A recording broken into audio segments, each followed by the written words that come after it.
pilote de drone depuis 5 ans. Le drone est un outil très important pour moi parce que le fait de prendre de la hauteur et d'avoir des images aériennes des chantiers nous permet d'avoir une vision très différente de l'avancement et notamment très esthétique, c'est-à-dire que ça met en avant le bâtiment, ça met en avant son implantation dans son environnement et ça met en avant les atouts d'une opération immobilière. Le numérique a été une porte d'entrée indéniable pour moi pour intégrer le secteur de la construction puisque à l'époque je n'avais aucune formation et aucune connaissance liée au bâtiment. J'avais peur d'avoir du mal à m'imposer en tant que femme et en tant que chef d'entreprise. Il se trouve que ça a été bien au contraire un énorme atout. Le fait d'être une femme a été pour moi un moyen d'aborder les gens et de proposer une approche très différente et différenciante de la communication. Et c'est un secteur qui intègre très facilement les femmes.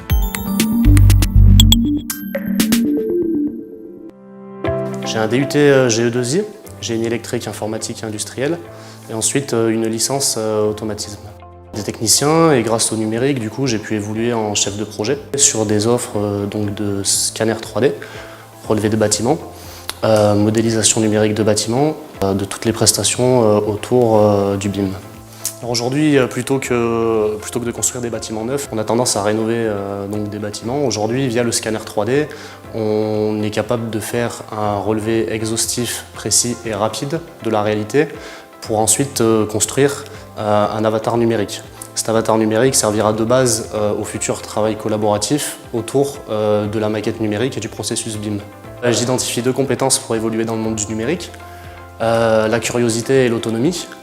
En effet, c'est un métier qui évolue en permanence, donc du coup, il faut faire ce qu'on appelle la veille technologique, se tenir au courant des avancées technologiques et en permanence réapprendre des nouvelles compétences.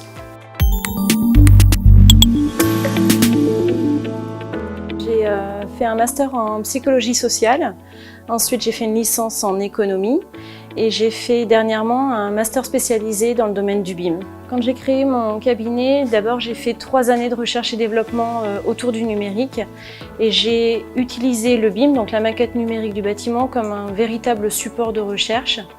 En allant prélever les savoir-faire auprès des experts, j'ai souhaité les collecter dans une maquette numérique de compétences. Et au final, j'ai connecté les 2 approches. Donc j'utilise la maquette numérique du bâtiment comme un outil de valorisation des savoir-faire. Donc la valeur ajoutée que je peux apporter quand j'interviens notamment dans le BIM management, c'est cette position de recul que je peux amener au sein d'un cabinet. Et puis toute la dimension qui touche au travail collaboratif dans sa transversalité, qui est duplicable du secteur du bois, du secteur médical jusqu'au secteur du bâtiment.